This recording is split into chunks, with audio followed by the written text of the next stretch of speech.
Bem, boa tarde a todos. Eu queria dar nossas boas-vindas a mais uma sessão clínica do Hospital Procardíaco. E como de hábito, fazer aqui alguns informes referentes à nossa agenda acadêmica e em relação a alguns outros eventos.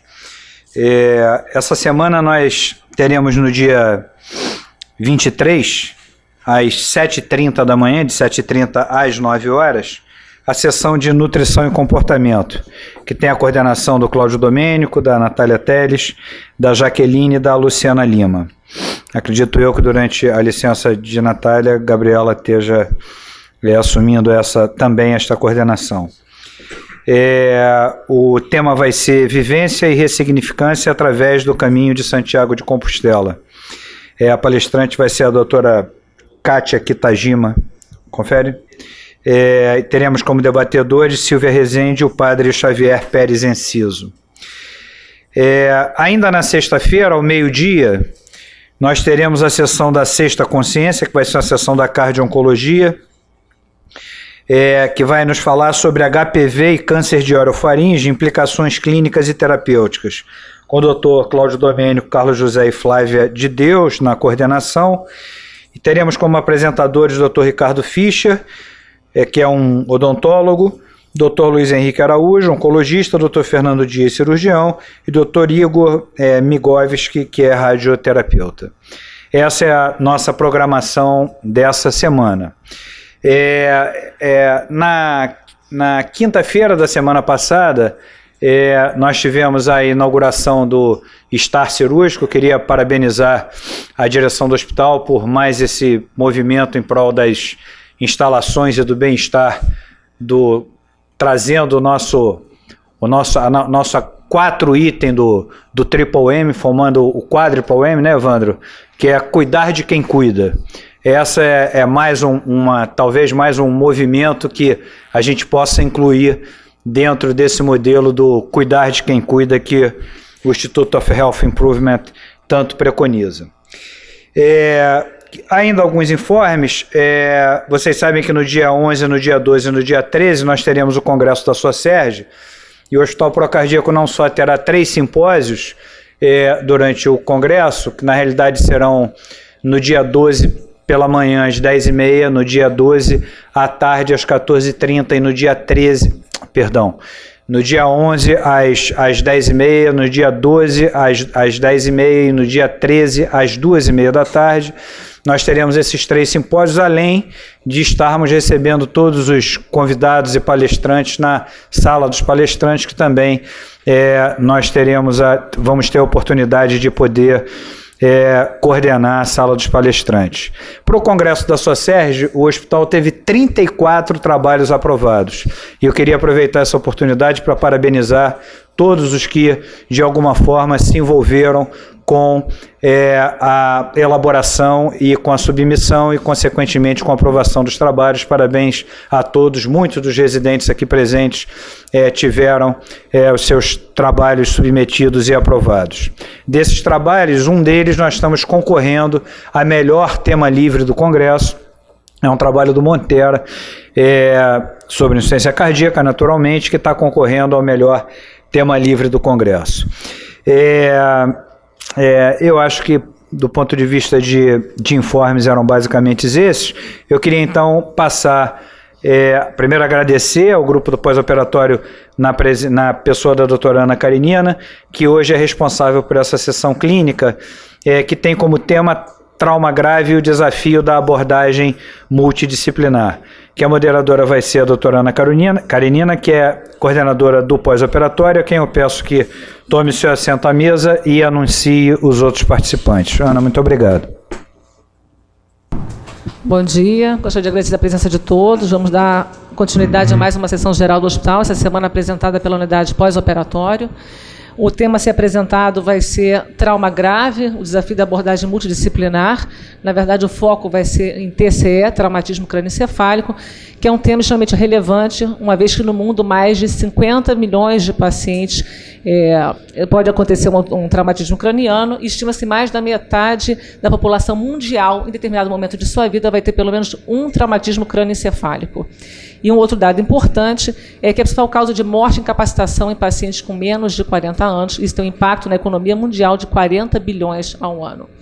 Como todos sabem, o hospital abraçou mais um projeto de alta complexidade, que é a abordagem do paciente no trauma, e isso nos permitiu, então, a oportunidade de lidar com um perfil diferenciado de pacientes mais jovens, e uma integração maior da equipe multidisciplinar. Nós vamos ter, então, início a sessão geral. Quem vai apresentar é o nosso residente, Dr. Gustavo Vignoli, nosso R2 de cardiologia. Temos como debatedores aqui um grande time, composto então pela doutora Cândice, cirurgiã geral, e doutor Flávio Domingos, da equipe institucional, neurocirurgião, doutor Daniel Bezerra, que está a caminho, chegando também, neurologista institucional, doutora Paola, médica rotina da unidade pós-operatório, e doutora psicóloga Gabriela, que compõe nosso time institucional também de psicólogos. Doutor Daniel chegou. Vamos iniciar, por favor. Bom, boa tarde.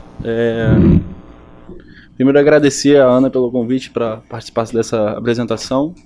Dizer que eu não participei efetivamente do caso, mas eu tentei da melhor forma, junto com a Ana e com o Flávio, coletar os dados e trazer para a apresentação da melhor forma possível, o entendimento de todos. GRM masculino, 28 anos, é um atleta profissional, jogador de hóquei, natural do Rio de Janeiro. E ele chega com uma queixa com um TCE. Na verdade, ele já tinha sido atendido previamente. Ele foi admitido no hospital procardíaco com o relato de ter sofrido queda de skate, sem capacete, com trauma crânioencefálico, por volta das 18 horas do dia 2 de novembro de 2017. Ele foi atendido no local e transportado para a unidade de emergência do Hospital Lourenço Jorge pelo Corpo de Bombeiros. Na admissão, tinha um relato que ele apresentava um rebaixamento de nível de consciência, mas coma de Glasgow de 6, e ele foi submetido a uma intubação traqueal. E dali foi transferido para o Hospital Miguel Couto, e nesse contexto da transferência, ele teve uma agitação na ambulância, que ocasionou uma extubação acidental. Ele acabou tendo uma parada cardiorrespiratória por hipóxia, um delta-T que não foi determinado, e ele retornou para a unidade de origem para ser reintubado, e aí sim depois foi efetivada a transferência para o Miguel Couto. Antes, eu já queria começar, na verdade, levantando alguns conceitos que eu considero fundamental até para a gente raciocinar em cima da condução desse caso, que é a definição de um centro de trauma e a graduação da sua complexidade. Queria que você falasse para a gente um pouquinho, em termos de evidência de literatura, a relevância de um paciente, nós temos aqui jovem, 28 anos, um TCE grave, ou seja, um paciente admitido com Glasgow de 6, quanto ele ser direcionado diretamente para um centro de trauma classificado, isso em conceitos americanos, em nível 1 e 2, ou ele ser escalonado no centro intermediário e o impacto que isso possa gerar para o paciente. Um paciente jovem, como você disse, um TCE grave, ele já deve ir para um nível 2 ou nível 1 pela classificação da Sociedade Americana de Trauma. Aqui no Brasil a gente tem uma classificação um pouquinho diferente pelo Ministério da Saúde.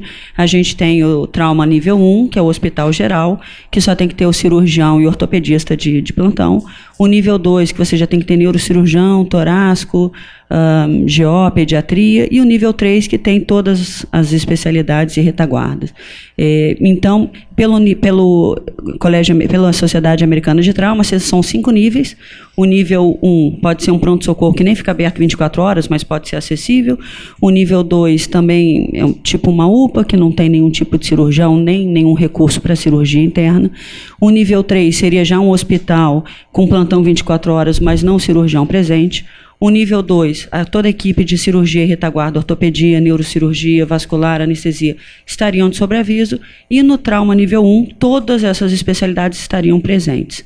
Então, se fosse pela Sociedade Americana de Trauma, a gente seria um hospital de trauma nível 2 e deveria ser direcionado direto para um nível 2 ou nível 1, e aqui no Brasil, direto para um nível 2. O que aconteceu com esse paciente é que ele chegou no no Lourenço por volta de 6 horas da tarde, num dia, e ele só foi chegar ao Miguel Couto às 2 horas da manhã do dia seguinte, perfazendo aí 6 horas após o trauma, mais 2 horas para ir para o centro cirúrgico. Então, realmente, essas 8 horas de um TCE grave com um aumento de pressão intracraniana absurda, realmente faz piorar muito o prognóstico de um paciente, como você falou, 28 anos e ainda muito a agregar na sociedade. Para quem tem, na verdade, porque a Lourenço Jorge não tem neurocirurgia, então o direcionamento foi motivado por isso. A rede municipal tem alguns hospitais que não tem neuro, Rocha Faria, Albert Schweitzer e Lourenço Jorge não tem neuro, então eles constroem uma rede de referência contra referência, e o Miguel Couto é a referência do Lourenço Jorge. Perfeito.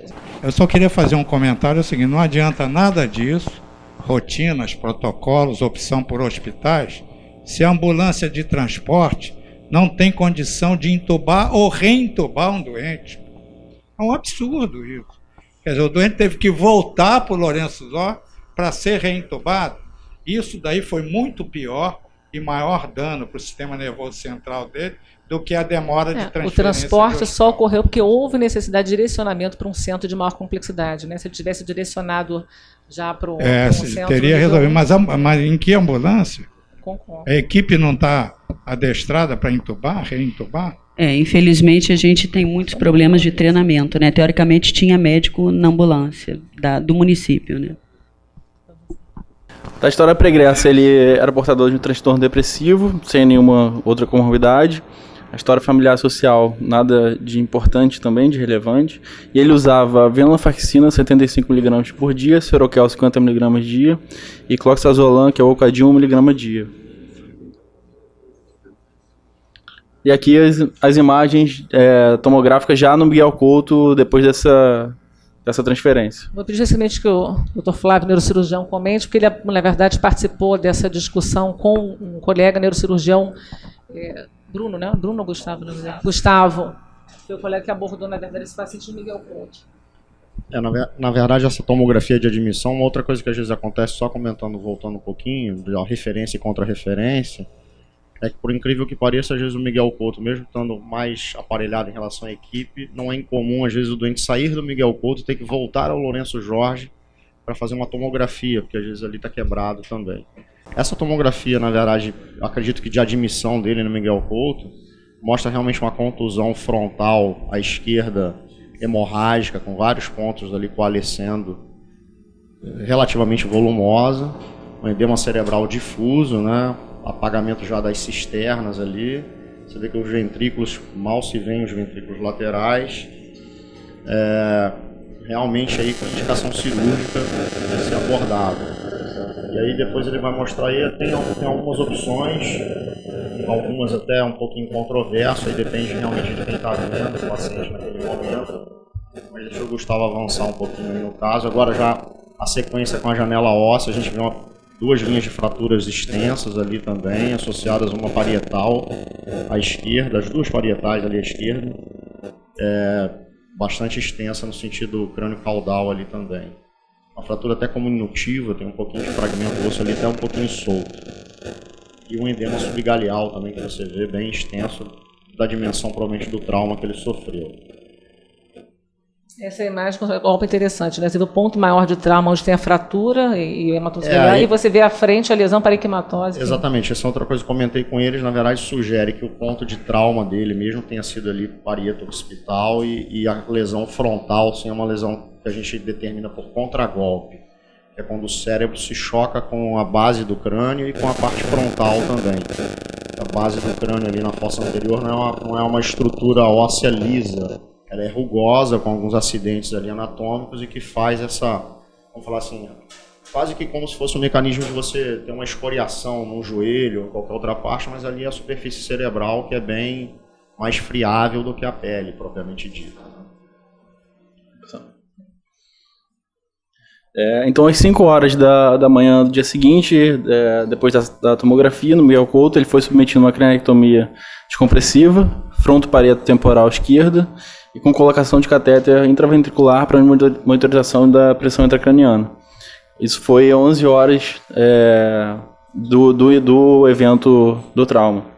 A calota craniana foi captada pelo banco de tecidos do INTO E 14 horas após o evento, mais ou menos 3 horas depois da intervenção cirúrgica, ele foi transferido, foi removido para a equipe de emergência e trauma do próprio hospital para a emergência daqui. Bom, então nós tivemos um paciente jovem com TCE grave, um paciente que nós não conseguimos precisar, na verdade, qual foi a terapia implementada no Lourenço Jorge, se viu alguma terapia direcionada para a hipertensão intracraniana, mas efetivamente o que a gente tem de evidência é que 11 horas depois, e intermeada por intercorrências clínicas graves, inclusive uma PCR, esse paciente está submetido finalmente a uma cranectomia descompressiva. Queria só um comentário, Flávio, relacionado a essa, quase uma curiosidade da rotina de vocês quanto à questão da calota. Essa opção com a calota armazenada para a abdominal, enviada para um banco de tecidos, como é que é a rotina de vocês? Em relação à calota craniana e o banco de tecidos, na verdade é um banco de ossos que o INTO tem, na verdade até onde eu sei é o único da cidade.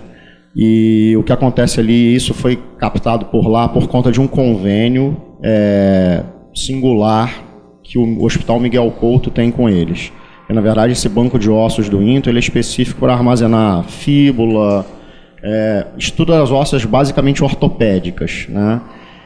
Nenhum hospital privado e nenhum outro hospital público possui esse canal ali de convênio. Sem dúvida é uma opção interessante, porque você acaba deixando de fazer uma outra incisão no paciente, uma outra incisão que não é pequena, muitas vezes tem seroma ali também, é um foco real para febre e para infecção também, de uma maneira geral. E impede uma outra incisão no paciente, uma outra cirurgia, porque na verdade são 2 cirurgias quando você tem que colocar a calota craniana ali na parede abdominal. Então realmente é interessante, foi a única experiência que eu acho que nós tivemos com esse tipo de situação e que funcionou muito bem. Tá? Realmente foi a primeira experiência e não tenho o que criticar, não. Veio a tempo e a hora, o osso foi devolvido a tempo e a hora quando a gente precisou e bem conservado, não tenho nada a criticar, não. O que a gente vai ver ali mais para frente, só um pouquinho, é que essa situação de você botar nesse cenário desse paciente um catéter para monitorar a pressão intracraniana que tem indicação, colocar ele intraventricular muitas vezes é muito difícil. E a gente vai ver que também aí o colega também não teve sucesso nisso. Até por aquilo que a gente viu na tomografia inicial, os ventrículos eles estão praticamente colabados por conta da hipertensão intracraniana.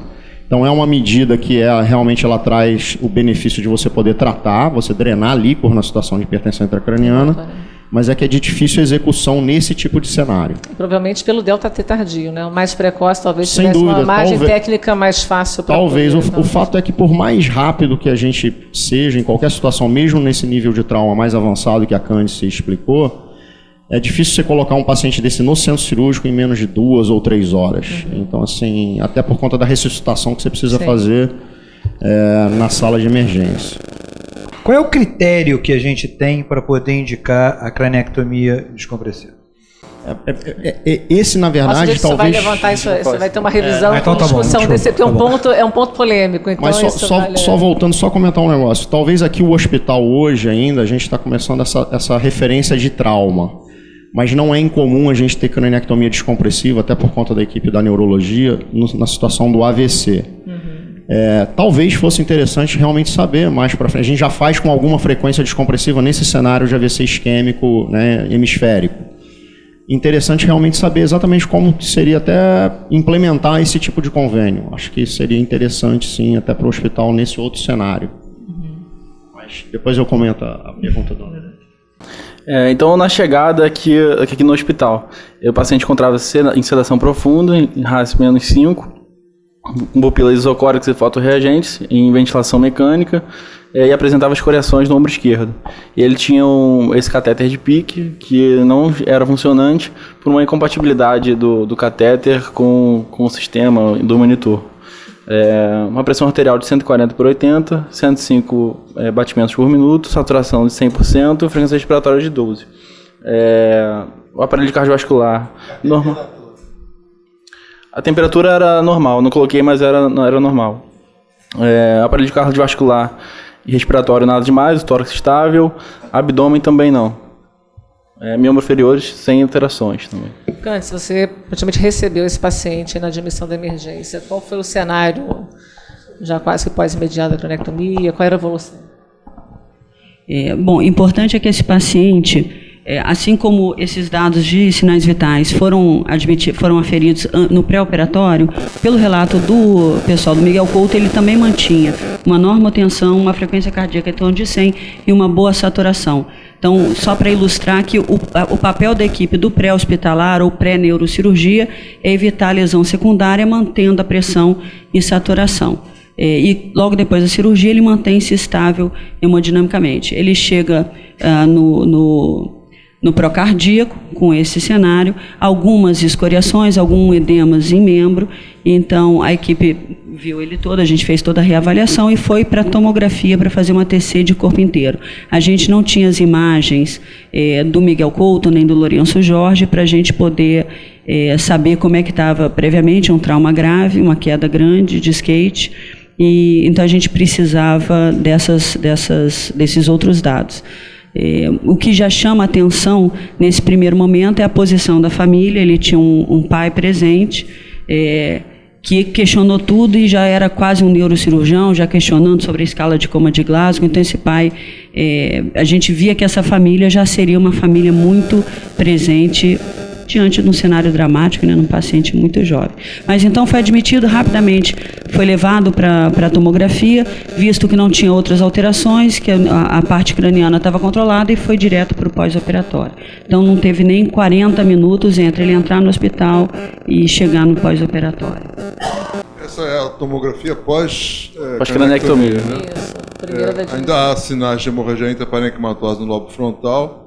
E na parede, que se vê espaço epidural e no subcutâneo da área de cranectomia, são alterações pós-cirúrgicas.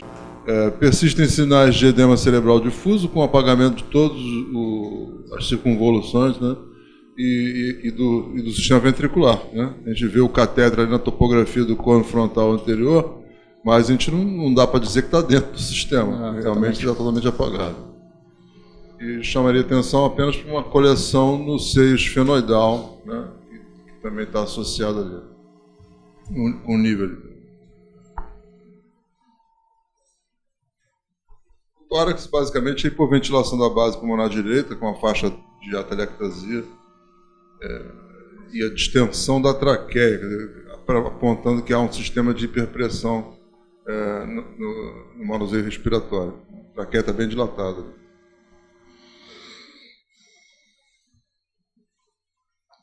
Abdômen com contraste, a gente viu a pacificação da aorta e dos vasos esplâncnicos mantidas.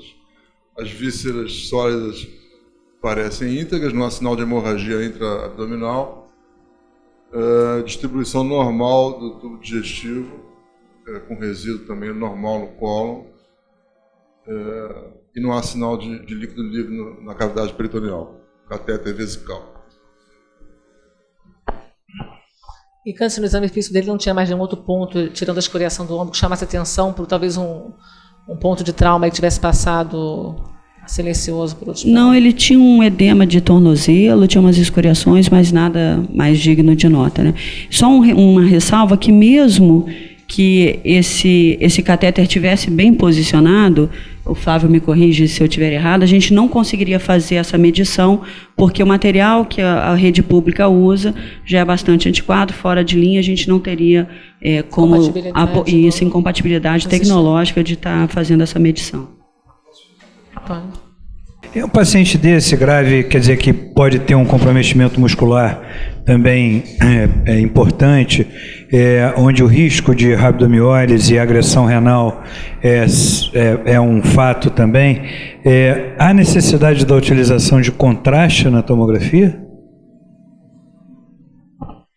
O contraste abdominal faz toda a diferença na avaliação do paciente traumatizado. Ainda mais um paciente jovem, a gente faz, mesmo que a gente... Nesse tipo de acidente, a chance de uma rabdomiólise, uma lesão muscular, não é tão grande. Às vezes, mesmo nos esmagamentos, onde a gente tem maior chance, a gente mesmo assim faz o uso do contraste, porque faz diferença na avaliação das vísceras, principalmente sólidas intraabdominais. É isso, o volume de contraste não é tão grande assim também. Acho que a gente usa pouco contraste nas situações de emergência aqui, tradição adquirida ao longo do tempo aqui, mas a gente deveria usar mais realmente, porque você tem muito mais informação, sobretudo sobre a distribuição vascular de víscera sólida. A identificação de pequenas rupturas é muito mais evidente quando você tem a avaliação do sistema vascular. Além do que, no caso do trauma direto, a própria concussão da aorta, por exemplo, né? Sem contraste, você realmente perde muito. Então, eu acho que sempre que a gente puder usar o contraste, quando tiver uma contraindicação formal, acho que tem que usar.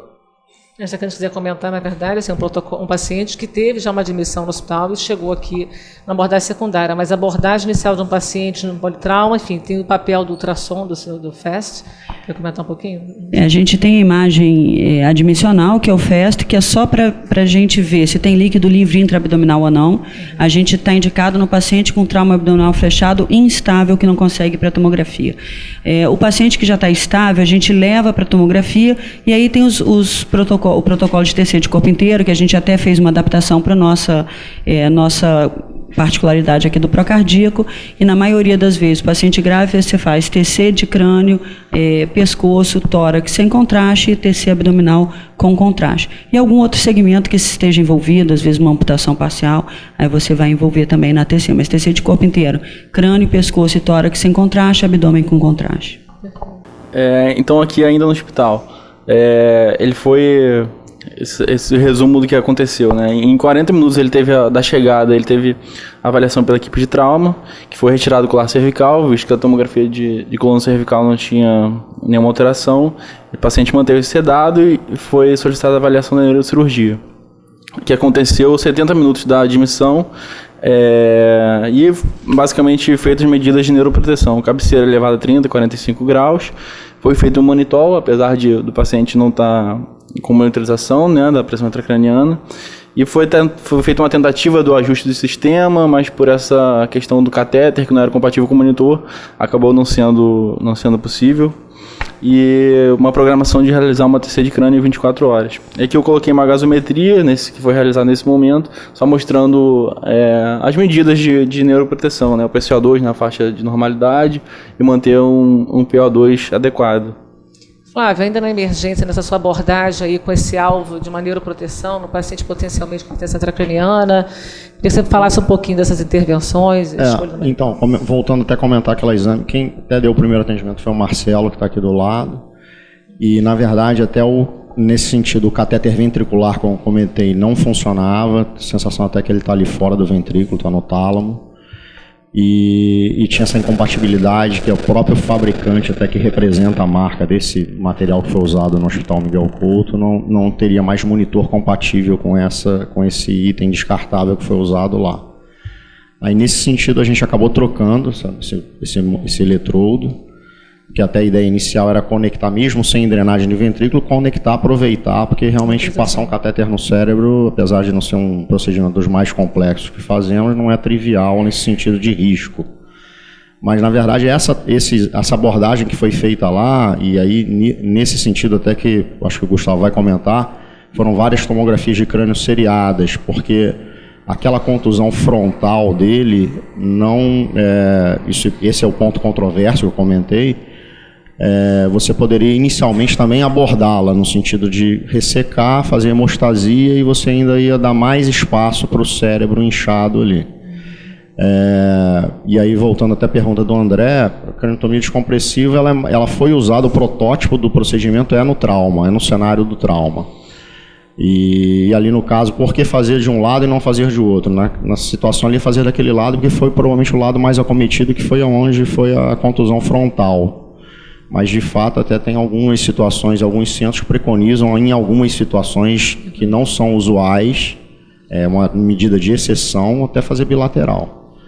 Então, assim, foi por isso foi essa abordagem ali. Mas também até na situação que o colega que operou realmente fez uma craniotomia descompressiva, provavelmente o Gustavo vai mostrar aí, bem alargada, até por conta da fratura também possibilitou uma extensão maior do procedimento. Por algum motivo ele preferiu ali naquele primeiro momento não abordar a parte cerebral de fato. Daniel, você quer, dentro do protocolo institucional que nós temos de abordagem pessoa-craniana, enfim, escolha de solução salina versus manitol, o que a gente tem de literatura nesse sentido? Não se sabe. Na verdade, não tem estabelecido o que é melhor. A maior parte das pessoas hoje em dia gosta de usar solução salina, mas gosto do freguês, porque não tem nenhum ensaio clínico comparando os dois que tenha dito que o desfecho seria realmente melhor usar uma coisa ou usar a outra. Então, e numa situação, e esse é o protótipo de doença que você vai usar, que é a situação de emergência, que você acha que está muito grave, mesmo sem ter claro qual é a placenta craniana, antes de poder ajustar e monitorizar e fazer o que fizer, você vai prosseguir com salina ou manitol. Se houver a PIC, a pergunta é se o aumento da PIC é um aumento global, um aumento, assim, a PIC está aumentada como um todo, ou a PIC tem um aumento focal? Nos modelos nas situações em que tem um aumento focal da PIC, é a situação que medir a PIC traz menos informação ainda. Na verdade, não tem um ensaio clínico claro até o momento que medir a PIC muda efetivamente o desfecho. A gente sabe que aumenta a placenta craniana, tem desfechos ruins, mas muitos doentes herniam com PIC normal, e mesmo os estudos de cranectomia descompressivas, RESCUE, ICP, etc., não mostraram diferença tão grande de medir a PIC e ter seus desfechos baseados na PIC em si.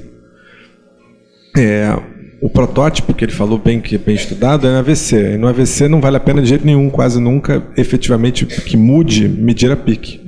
E a razão é simples, é porque se o cone de pressão é assimétrico, principalmente como é no AVC, se só um lado do cérebro está demasiado, está crescendo e vai para o outro lado, é muito comum o doente herniar, principalmente se for o lobo temporal cometido, com PIC totalmente normal, inclusive PIC de 15. Então você tem que levar em consideração os outros fatores. No caso do AVC, o julgamento para PIC, em nenhum estudo de decisão de cranectomia, e ela envolveu a medida da PIC. A decisão de cranectomia nos estudos todos de AVC, o tamanho do edema, o tamanho do infarto, principalmente mais que 1/3, 2/3, né?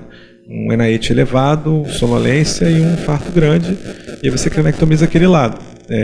E aí isso teve associado a um NNT assustador em medicina, que é de 2 para mortalidade, em doentes abaixo de 60 anos. Acho que o que tem em medicina aí, vocês podem escolher o que vocês quiserem. Agora, então, nesse caso, eu entendo a decisão do Flávio, quer dizer, na verdade não foi do Flávio, quem fez, de imaginar que se o cone de pressão é muito assimétrico, o edema é muito maior e o envolvimento de um lado só, ele teve um pensamento análogo de fazer cranectomia daquele lado. Mas você falou, num dos estudos até foi cranectomia bilateral, o estudo foi negativo, mas era mais irrestrito, se cranectomizava mais pessoas. Nesse caso, faz sentido. Acho que é isso.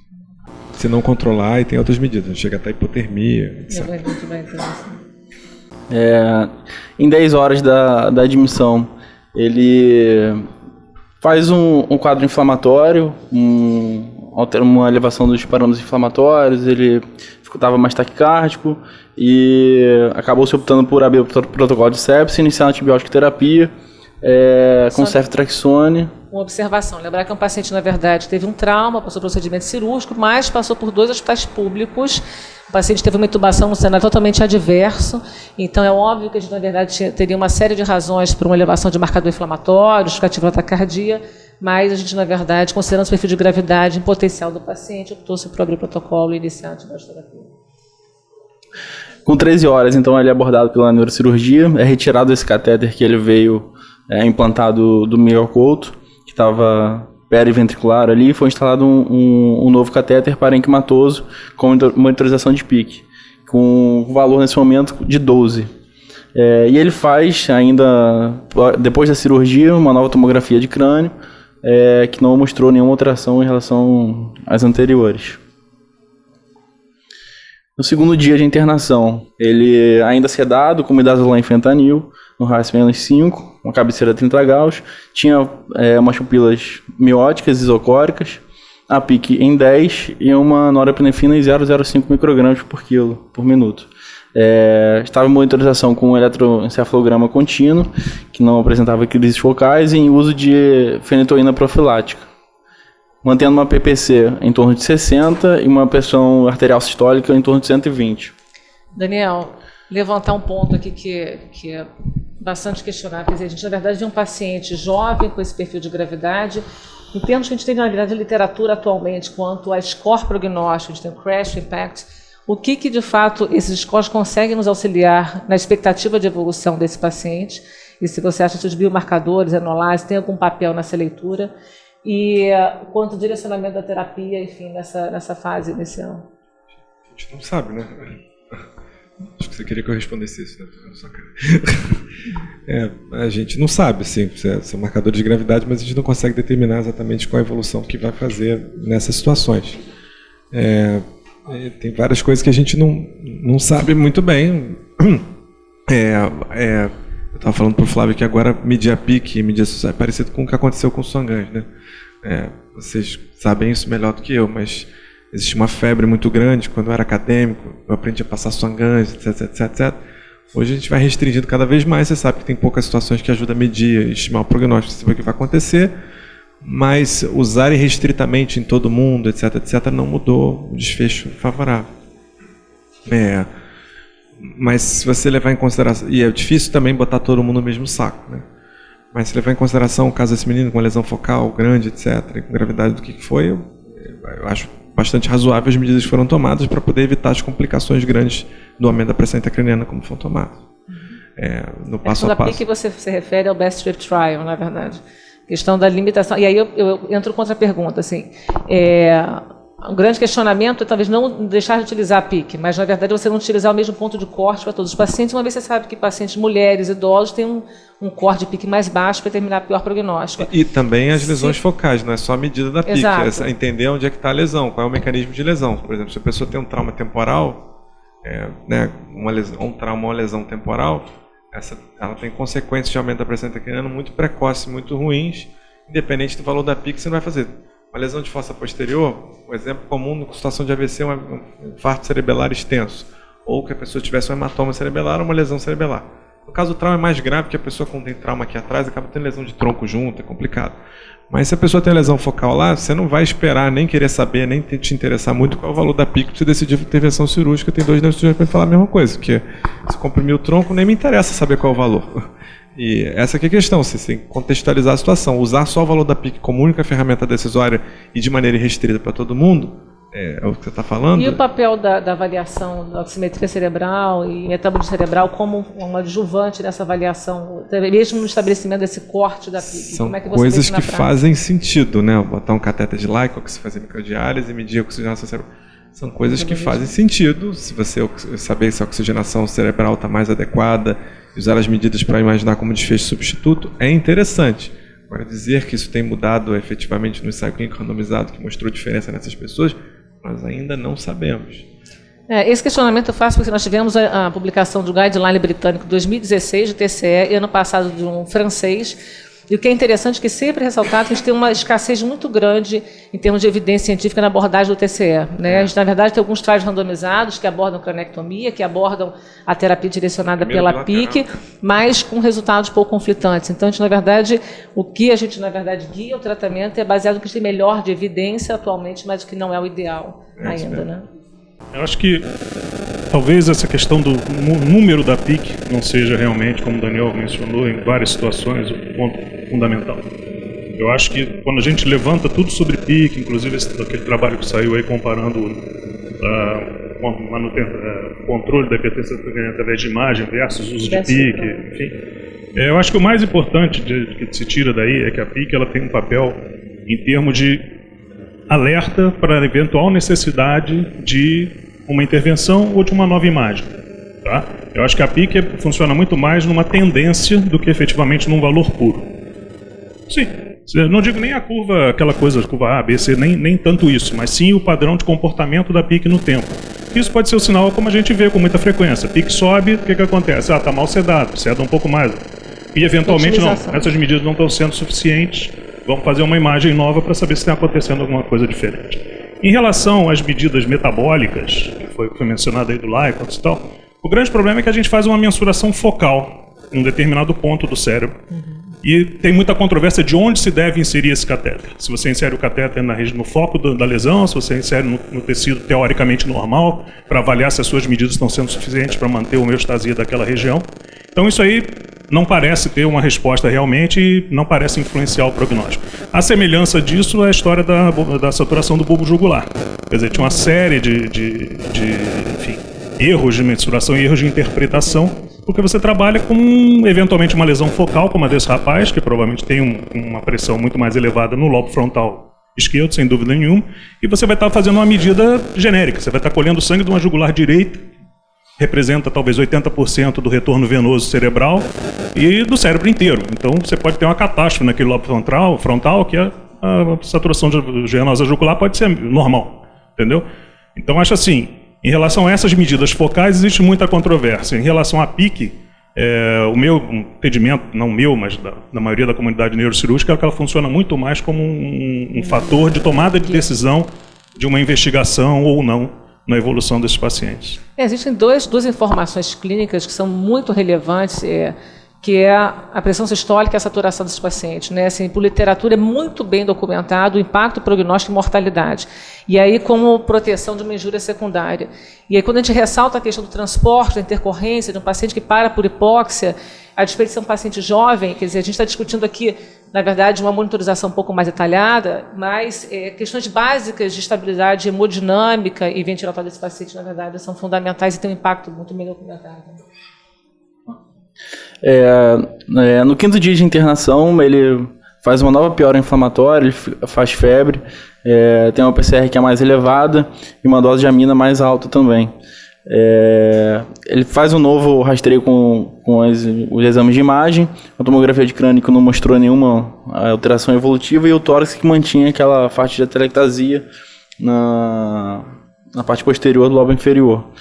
Nesse contexto é associado vancomicina, um rastreamento bacteriológico com culturas, hemocultura, urinocultura, e é feita uma punção lombar para análise do líquor, para possível foco do sistema nervoso central, visto essas intervenções. Paola, dando continuidade a esse paciente dentro da unidade pós-operatória, terapia intensiva, essa questão da pressão de perfusão cerebral, escolha de sedativo, esse manejo mais fino, alguma observação nessa função? Acho que é importante a gente sinalizar assim, que nesse momento que a gente tem que tentar evitar dano, né? E isso é feito com diminuindo o metabolismo, né? Mantendo o paciente sedado, o mais sedado possível. No caso desse paciente, ele foi manejado com midazolam e fentanil, tinha assim uma boa resposta. Outras coisas que a gente tem respaldo científico é manter sempre uma cabeceira em torno de 30 graus, manter a pressão de perfusão cerebral, manter uma boa oxigenação, manter uma PCO2 adequada e, no caso que a gente fez, fenitoína profilática, como tinha um alto risco de evento, né, convulsivo pelo edema, por todo o quadro clínico, né, evitar que faça crise convulsiva e, assim, dar tempo para que haja recuperação desse dano cerebral. Isso, acho que isso foi feito. Esse paciente, apesar do todo o contexto, né, do início muito conturbado e traumático nas primeiras 15 horas aí de evolução, acho que ele teve um bom manejo clínico por toda a equipe multidisciplinar, né? E isso conseguiu fazer com que a gente tivesse um bom resultado terapêutico, né? Não sei o que falta aí, pode adiantar um pouquinho, mas esse paciente foi para casa, né? Enfim. Só a questão da sedação foi a sedação que, na verdade, ele veio do Miguel Couto, e como a gente não tinha inicialmente a monitorização da PIC, considerou arriscado fazer qualquer troca de sedativo e por isso seguiu nessa escolha. No 7º dia, ele já sem febre, sem necessidade de aminas, com uma PIC de 4, retirado esse catéter de monitor da PIC, e ele é trocado essa sedação para dexmedetomidina, o Precedex. No 9º dia, ele já despertando, uma sedação mais superficial, e apresentava uma discreta hemiparesia para curar o direita, e é feita a traqueostomia. 12º dia, ele sem sedação, já tinha abertura ocular espontânea, ele interagia, obedecia comandos, uma evolução bem favorável. Queria, na verdade, agora abrir para o comentário de duas equipes, que estão representando duas equipes, foram essenciais no manejo, na condução desse paciente, inclusive determinante da evolução, foi a equipe da psicologia e da fisioterapia. Nós tivemos uma vivência bem diferente com esse paciente. É um drama, né? Você vê um paciente jovem, de 30 anos, a família arrasada, os pais faziam um plantão dentro da unidade. Obviamente a equipe não tinha coragem de pedir para sair, porque entendia o contexto emocional que eles estavam passando, e aí nós tivemos a assistência da equipe da psicologia, e eu pediria depois para o João, representando a equipe da fisioterapia, comentar como é que foi, na verdade, a reabilitação precoce dentro da terapia intensiva e depois já numa semi-intensiva desse paciente. Então, a gente entende que toda hospitalização ela gera um trauma. Quando a gente está falando de um jovem de 28 anos, a gente entende que o trauma é ainda mais complexo, né? E aí, se tratando de algo que já é denominado trauma, e a família ouvia isso o tempo inteiro, gera ainda uma sensação maior de ansiedade. Era uma família bastante ansiosa e, claro, muito pertinente com o que eles experimentavam naquele momento, mas confiavam muito na equipe, mas precisavam ter o controle de tudo como uma estratégia de defesa para lidar com aquele momento que acontecia. Então, a gente conseguiu, né, junto com a equipe, a compreensão dessa presença muito comum da família. Então, eles, inclusive, pediam para entrar durante a madrugada, né? Eles faziam plantão mesmo no hospital. O pai, na verdade, só conseguiu ir para casa quando o paciente estava no quarto. Foi a primeira vez que o pai foi para casa, né, na verdade para a casa dos pais dele. Ele se mantinha dormindo muito pouco. Isso gerava uma sensação de muito maior ansiedade na própria família. A tentativa, né, não só da psicologia, mas de toda a equipe, tinha muito a ver com oferecer suporte à família e mostrar que eles eram parte do cuidado e não pessoas que não eram bem-vindas no cuidado desse paciente, principalmente para melhorar a relação que eles tinham com o acontecimento, né? Como foi um trauma ligado a um acidente que era uma escolha do paciente usar ou não o capacete, algumas coisas assim, a família tinha um pouco essa sensação de por que ele não usava o capacete, o que aconteceu, o que ele estava pensando. Então, a gente precisava da parceria dessa família, principalmente para poder compreender que não era algo proposital, mas sim para que a gente pudesse construir novos cuidados que facilitassem a reabilitação do paciente.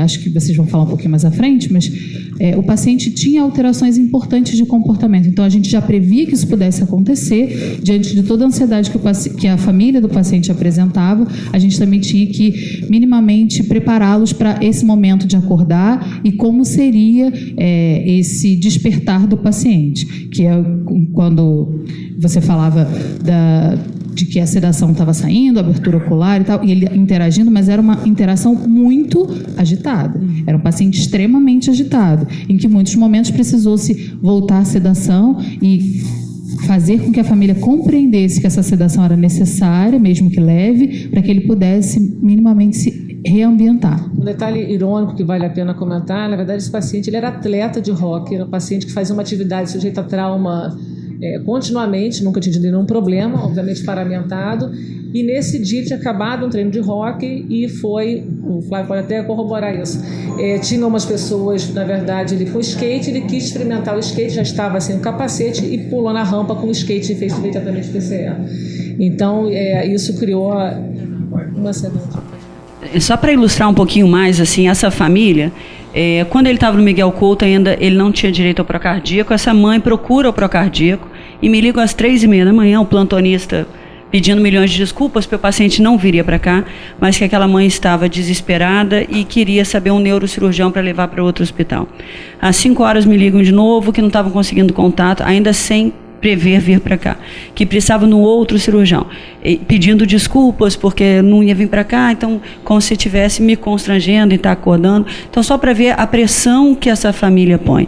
Quando ela diz que esse pai foi para a casa dos pais dele, né, dos avós do menino, só quando foi para o quarto, ele volta e meia saía para tomar banho e voltava, mas as primeiras 72 horas ele não tirou o pé de dentro do hospital. Não tomou banho, era sempre a mesma roupa, não saía. Ele não saía daquela. daquela cadeira do CTI, como ela falou, assim, ia de madrugada ver o filho, ligava para a gente, discutia escala de coma de Glasgow, discutia craniotomia, que é muito orientado, então ele ia na internet. Então, realmente foi uma família que precisava desse apoio que o Procardíaco soube dar muito bem. Um contexto desse, quer dizer, o desafio não é só técnico, né? Você, na verdade, está acolhendo o paciente e a família. E, realmente, você vendo os pais dentro da unidade, aquele nível de sofrimento, a gente não tinha coragem de pedir para eles se ausentarem. Então, a gente, na verdade, procurava manejar e permitia, flexibilizava realmente a presença à beira-leito. Existe uma grande expectativa desse momento de despertar. E aí, daí, essa pergunta relacionada aos corpos prognósticos que nós temos hoje, que é o Crash Impact, em que isso poderia ajudar de expectativa dentro desse despertar desse paciente, antecipando, foi um despertar muito agitado, ele fez um delírio e de difícil manejo, e aí nesse momento já traqueostomizado, que ajudou a gente, na verdade, a titular as drogas, até que conseguisse, na verdade, ter uma expectativa real da recuperação neurológica dele. João? Do ponto de vista da fisioterapia, realmente essa parte do desmame ventilatório dele, a traqueostomia veio praticamente pela impossibilidade do despertar do paciente mais tranquilo, então foi por uma questão de segurança na parte do desmame. Apesar de nesse momento, já no 9º dia, ele já tinha uma parte ventilatória bastante estável, a gente não ficava seguro de estubar ele da forma como ele seguia agitado. Então foi feito o desmame de forma abrupta, o paciente saiu de ventilação sem maior dificuldade. E do ponto de vista de reabilitação motora, a grande dificuldade que a gente teve foi justamente essa parte cognitiva. O paciente apresentava uma série de alterações cognitivas, se demonstrava brincalhão com coisas assim que às vezes eram coisas sérias, se tentava puxar ele para a realidade, ele ria, não levava muito a sério. Então a gente acabou usando a terapia restritiva para conseguir, já que ele era um paciente forte, jovem, com a musculatura boa, preservada, não tinha nenhuma lesão muscular ou óssea nos membros, a gente acabou usando um pouco da terapia restritiva. A gente restringiu o lado bom para que ele pudesse forçar esse paciente, já que a parte cognitiva a gente tentava pedir para ele que fizesse o movimento que a gente estava solicitando, ele não entendia isso de forma correta, então a gente começou a restringir o lado esquerdo para que o paciente pudesse começar a fazer mais movimentação com o lado direito. E isso se demonstrou bastante eficaz, porque como ele era meio agitado, ele começou a fazer bastante força realmente com o lado que estava parético e rapidamente evoluiu para caminhar. Dentro da terapia intensiva, a gente já fez uma caminhada com ele, com um equilíbrio razoavelmente preservado e saiu do hospital com essa parte de deambulação relativamente avançada. Lógico que ambulatorialmente ele deu sequência à reabilitação e eu acredito que ele conseguiu uma boa resposta nessa parte motora. Gabriela, essa expectativa dos pais com terapia intensiva, depois já numa segunda fase, porque terapia intensiva também, você vai ficar vivo, né? Tem aquele momento mais crítico e depois a preocupação com as possíveis sequelas. A gente falando de um paciente que era extremamente ativo, lembrar que tinha uma questão pessoal, que os pais moravam no exterior, ele morava aqui, então tinha também uma relação aí um pouco mais complexa nesse sentido. Como é que foi esse manejo na semi-intensiva?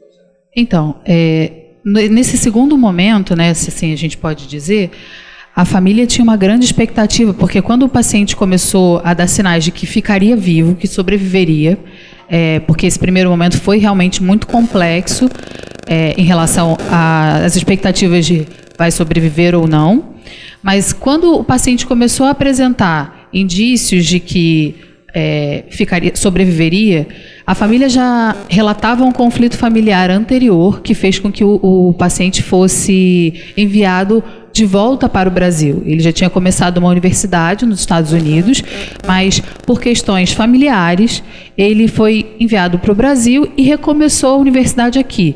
Então, a família tinha uma grande expectativa de que esse rapaz, pudesse retomar a própria vida aqui. Esse transtorno depressivo, ele fazia com que o paciente tivesse alterações importantes de comportamento e que acabavam acarretando uma grande expectativa na vinda para o Brasil da melhora desse transtorno depressivo, por conta dos vínculos que ele tinha aqui no Brasil. E quando ele estava aqui, ele tinha pouquíssimo tempo aqui, na verdade, acontece um acidente grave como esse. A família, assim, nesse despertar, tinha uma grande ansiedade em fazer o paciente compreender a responsabilidade dele sobre o ocorrido, o que foi, na verdade, o foco inicial do nosso trabalho.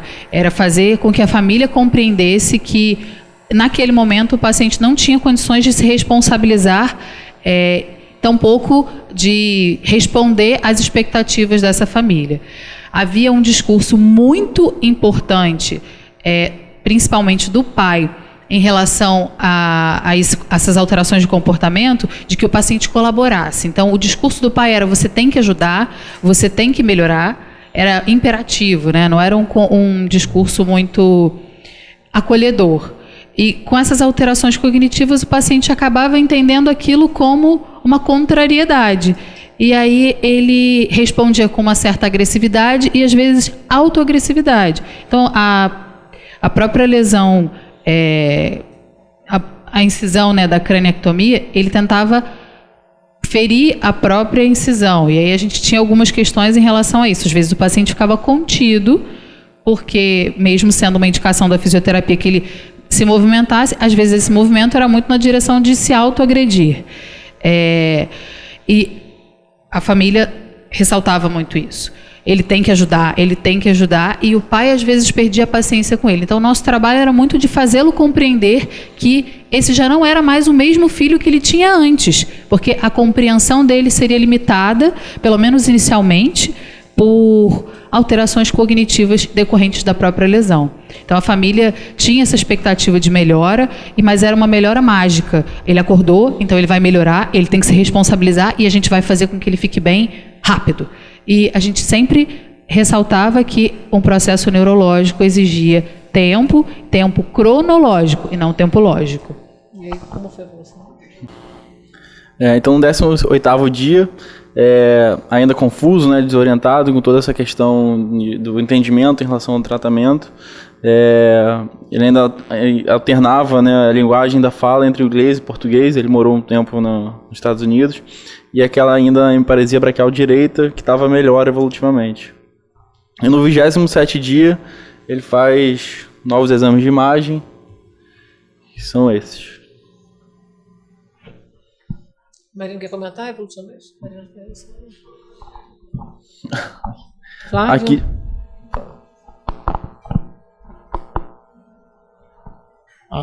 Essa imagem aí é já o pós-operatório. A gente já vê melhora dos ventrículos, ainda com algum edema ainda em reabsorção, mas a calota já recolocada. Talvez, eu acho que você vê aqui a contusão já cerebral frontal esquerda, que a gente veio acompanhando tomograficamente esse tempo todo, ela acabou resolvendo espontaneamente, não precisou reabordar ali. E talvez, eu acho que o Gustavo tem aí uma imagem que talvez seja mais elucidativa e ilustrativa da reconstrução craniana, acho que essa aí, que é uma imagem que o Amarino lá reconstruiu lá no departamento, que mostra essa parte anterior ali mais extensa, é o próprio osso do paciente. Essa parte posterior ali, que você vê mais fina e alongada, foi uma parte que acabou saindo com a fratura, pela fratura do paciente. Isso eu conversei depois com um colega que operou ele no Miguel Couto. A gente achou até que ele tivesse feito a craniectomia, achado, não, ficou pequeno, e tivesse estendido um pouco, mas na verdade era o fragmento de fratura cominutiva que ele teve. E essa parte posterior alongada aí foi reconstruída com metilmetacrilato, que é o cimento ósseo. E esse é o aspecto final. Aqueles orifícios iniciais mais altos lá ficam abertos, até para possibilitar uma drenagem, para não ocorrer um hematoma extradural no pós-operatório. São os orifícios de trepanação. Você vê a trepanação também frontal direita, onde foi colocada a pique inicial dele ali. Essa é a imagem final aí, com uma reconstrução 3D aí com janela óssea aí do crânio. Então, no 27º dia, né, no pós-operatório da reconstrução ali da calota, ele deambulando, sem déficit neurológico, tem alta hospitalar, ele vai para uma reconsulta. Não, é só sem déficit, não dá para dizer. Depois eu posso comentar, se quiser, mais ou menos. Eu até vi ele próximo à alta. Pode falar. Então, na verdade, sim, ele não tinha déficit focal de paresia do braço, tinha até melhorado. Mas o que eu, examinando, e falei isso para a família N vezes, inclusive depois que ele saiu, liguei para a família, o maior risco que ele tem pela lesão de tal é ele ter síndrome frontal, né? Depois ele ficar frontalizado, né?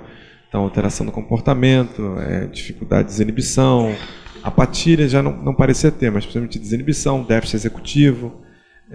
E isso, eu até falei com a família, depois da alta eu cheguei a ligar para eles, não examinei esse menino depois, mas depois eu cheguei a ligar para eles, recomendei que ele fosse fazer uma avaliação e acompanhamento neuropsicológico pelo risco que não é pequeno disso acontecer, dada a extensão da lesão pré-frontal esquerda, né, que ele teve. Teve direito também. Então ele podia ter várias coisas assim no frontal. Então, e que por vezes, quando a gente olha assim, parece que não tá mexendo, tá bom. Mas isso tem impacto na vida muito maior. A pessoa dessas vezes não consegue voltar a trabalhar, não consegue voltar a estudar, e fica inapropriada e assim por diante, né? Tem um dos casos mais famosos da literatura, quem for procurar, quiser botar no Google, é o do Phineas Gage, que é uma história famosa de quem estuda psicologia, que é isso, que é o sujeito que uma barra de ferro na cabeça, fala assim, como é que ele está vivo? Tá bem, veja bem, né? Ele ficou frontalizado, que é isso aí, é uma lesão aí, então não dá para dizer sem déficit. Muitos trabalhos que avaliam desfecho, porque eles na verdade não entendem como o termo da terapia quando o paciente tem alta, né? Eles avaliam o desfecho no segmento daquele paciente, e aí sem dúvida tem centros que avaliam ali a reabilitação intra-hospitalar, paciente que fica internado só para reabilitar, e essa abordagem psicológica para reclusão social. Ele vai para uma reconsulta no dia 22 de dezembro com o Flávio, mantida esse quadro, nenhum déficit focal, né? E ele retorna às aulas essa semana, fazendo faculdade de odonto. Acho que o Gustavo vai mostrar aí na sequência, ele chegou até a mandar um vídeo curto aí.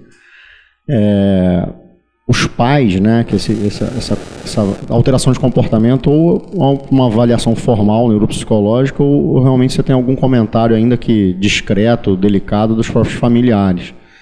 A gente sempre comentava até durante a internação, que o Daniel até comentou se ele ficaria eventualmente até com os mesmos medicamentos que ele usava previamente ou não. Talvez até que tivesse que se ajustar a dose ou até mudar a medicação. Mas o fato é que os pais dizem que a adaptação dele em casa, a princípio, foi bem aceitável. Não comentaram nada de alteração comportamental, não. Eu continuava com as irritações habituais dele, nada de diferente em relação a isso, não. Pessoalmente, eu tive com ele na véspera do Natal, aí, em 22 de dezembro. Depois disso, não mais. Então, assim, eventualmente agora, por ocasião do vídeo, que eu acho que o Gustavo vai mostrar aí, o comentário é que ele teria retornado à faculdade agora, essa semana. Sem déficit cognitivo? A princípio sim, mas até um comentário da própria mãe. Vamos ver como é que está a memória dele, né, em relação ao desempenho acadêmico, né? E aqui a gente colocou uma breve revisão da literatura em relação à epidemiologia, acho que a Ana já comentou no início. É uma importante causa de morte, né? Na América Latina, a incidência de 163 a cada 100 mil pessoas de TCE. Isso é a maior incidência mundial.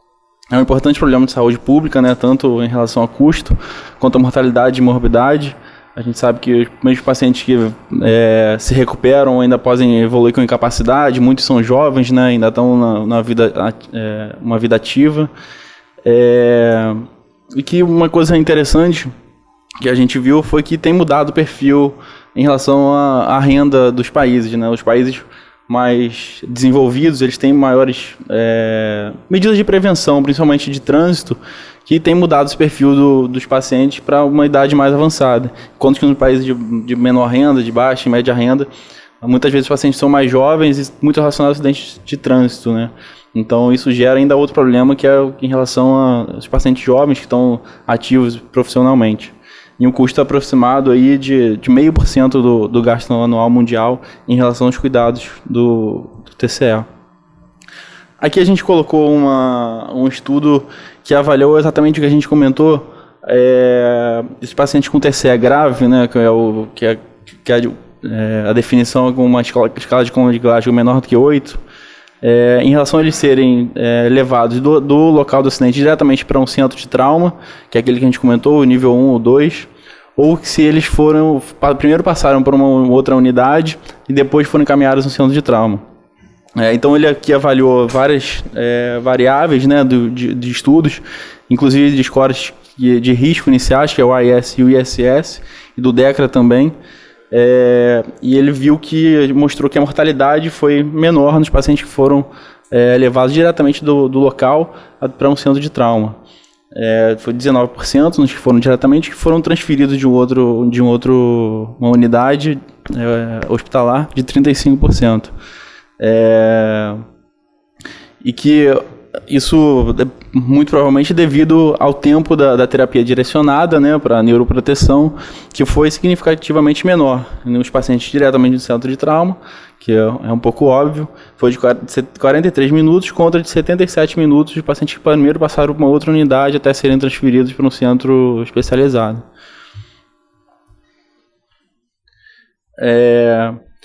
Aqui em relação aos scores prognósticos, a Ana comentou também, a CRASH e o IMPACT, são scores que são validados para prognóstico do TCE grave, e esse estudo foi um estudo observacional que comparou exatamente qual era o resultado dos scores com a real evolução dos pacientes.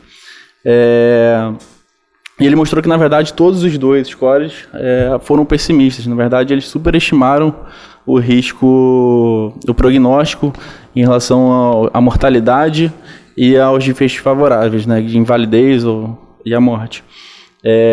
Mas que o IMPACT, ele parece que é um pouco mais ajustado, reflete um pouco mais da realidade. Então, pode ser que seja mais interessante ser usado, apesar dele ser muito mais complicado. A gente até tentou aplicar a um desses pacientes, a gente acabou fazendo do CRASH, que ele avalia algumas variáveis, tanto clínicas como os de exames de imagem.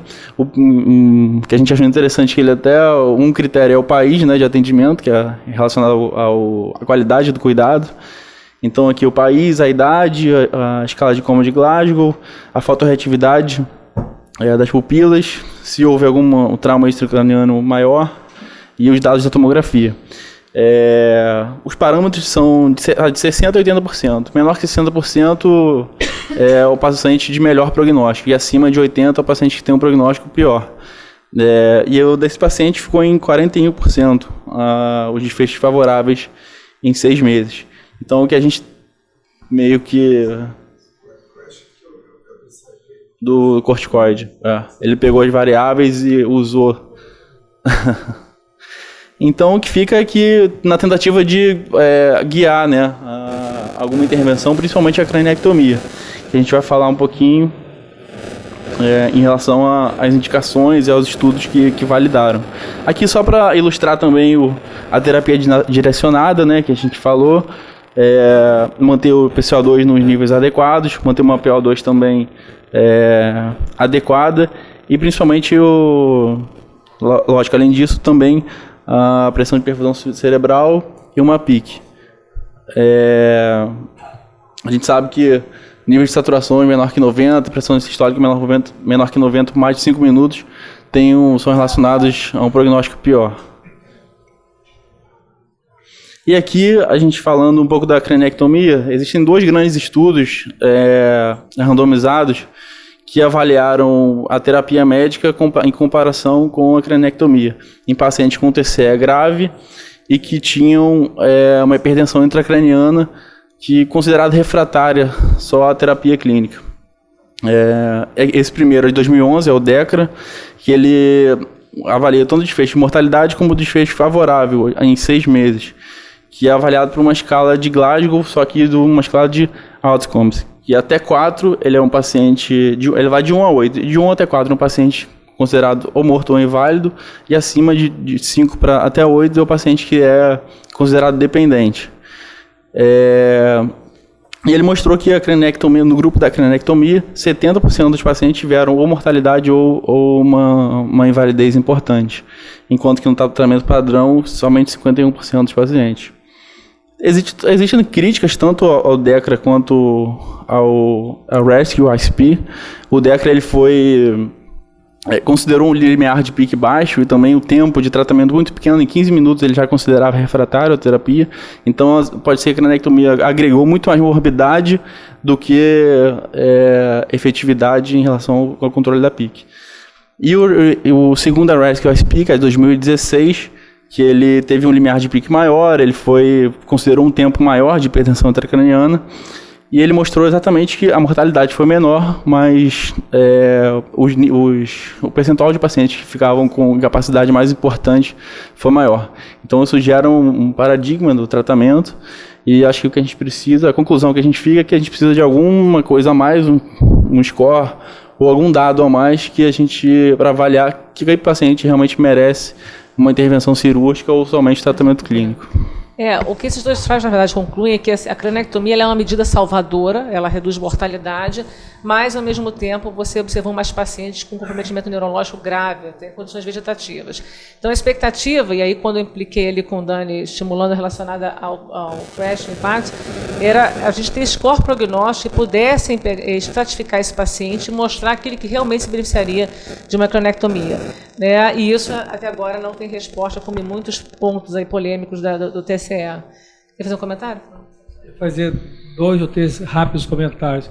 O Crash Study, curiosamente, teve a participação do Brasil e eu sou um dos autores desse trabalho.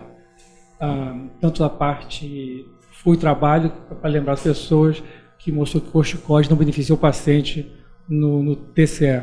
Mas em relação ao TCE, o que eu tenho observado é que nenhum trabalho mostrou uma alteração importante no desfecho, nem uma intervenção clínica, nem cirúrgica. O que eu acredito que o que vai fazer diferença são os neuroprotetores. Existem inúmeros neuroprotetores sendo testados. Por exemplo, a eritropoetina, tem mais de 300 trabalhos em relação à eritropoetina, progesterona, hormônio do crescimento, até acetilcisteína, acreditem. Têm sido testados. Eu acho que em algum momento um deles vai vingar. Então, só para terminar a minha fala, eu acredito que o que vai fazer diferença no futuro é o neuroprotetor. E aí, só corroborando, Flávia, na verdade, neuromarcadores também, como a enolase, por exemplo, e vários outros, já tem alguns estudos mostrando o impacto prognóstico, e é mais uma expectativa de que seja uma ferramenta para ajudar a triar esses pacientes que beneficiariam da intervenção. Ele, na hora da queda, fazia uso de 3 psicofármacos. Eu acho que a história, eu esperei terminar toda a evolução para isso ficar bem marcado. Eu acho que é algo para a gente pensar, porque eu mesmo não tenho nenhuma certeza de nada. É muito curioso. É um paciente que usava 3 psicofármacos, fez uma evolução no pós-operatório em delírio clássico, confusão mental, saiu do quadro de confusão mental de delírio bem. Em nenhum momento precisou retornar a essa medicação que ele fazia uso antes. O próprio Daniel lembrou. A gente vai ficar na dúvida no final da história se foi o trauma frontotemporal que curou ou ele não precisava desses remédios. Ou era um diagnóstico equivocado, que ele precisasse de tanta medicação. Né? Será que é um caso tipo Cage, que por causa do trauma mudou a personalidade dele? A gente não vai saber, mas eu só queria levantar essa questão. Será que a gente não está usando psicofármaco demais? Será que a gente não continua fazendo um excesso de diagnóstico psiquiátrico e usando antipsicótico em subdose, antidepressivo em subdose, dando benzodiazepínico com um cara de 28 anos? A gente não sabe nem se ele desequilibrou por causa de tanta porcaria na cabeça. Enfim, eu só queria fazer esse comentário. Obrigado. Flávio, você eu acho que as colocações aí são pertinentes, mas na verdade aí o Gustavo achou que fosse um detalhe realmente, mas ele retornou sim as medicações usuais dele. Não sei exatamente todas, mas certamente o Seroquel eu lembro que voltou. Durante a internação nós aconselhamos parcialmente. E aí depois teve segmento ambulatorial. Mas era dele mesmo. Então aqui eu deixei uma mensagem, o Hipócrates já descrevia o TCE, mas... E uma mensagem final aí para todos do hospital. Eu sou Gabriel Moura, eu fraturei a cabeça quando andando de skate, fui internado no Procardíaco, onde eu fui tratado. E eu gostaria de agradecer o time da enfermagem, da fisioterapia e dos médicos, o Dr. Flávio também, porque a sua equipe conseguiu restaurar a minha saúde. Hoje eu estou aqui perfeito, graças a Deus, fazendo tudo normal, voltei a estudar, estou numa universidade de odonto, tudo bem, graças a Deus. Muito obrigado.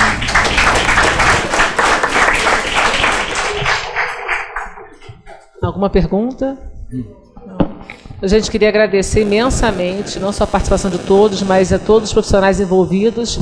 Se a gente está vendo esse desfecho, infelizmente eu não tenho uma imagem para fazer uma comparação, que eu confesso que eu fiquei extremamente surpresa quando eu vi esse vídeo, porque o contraste é muito grande. E realmente foi um trabalho em conjunto. Assim, foi um desafio não só técnico, mas acho que emocional para toda a equipe, todo mundo muito sensibilizado. E, na verdade, é um projeto que começou, né, foi pioneiro dentro do hospital e já temos bons frutos.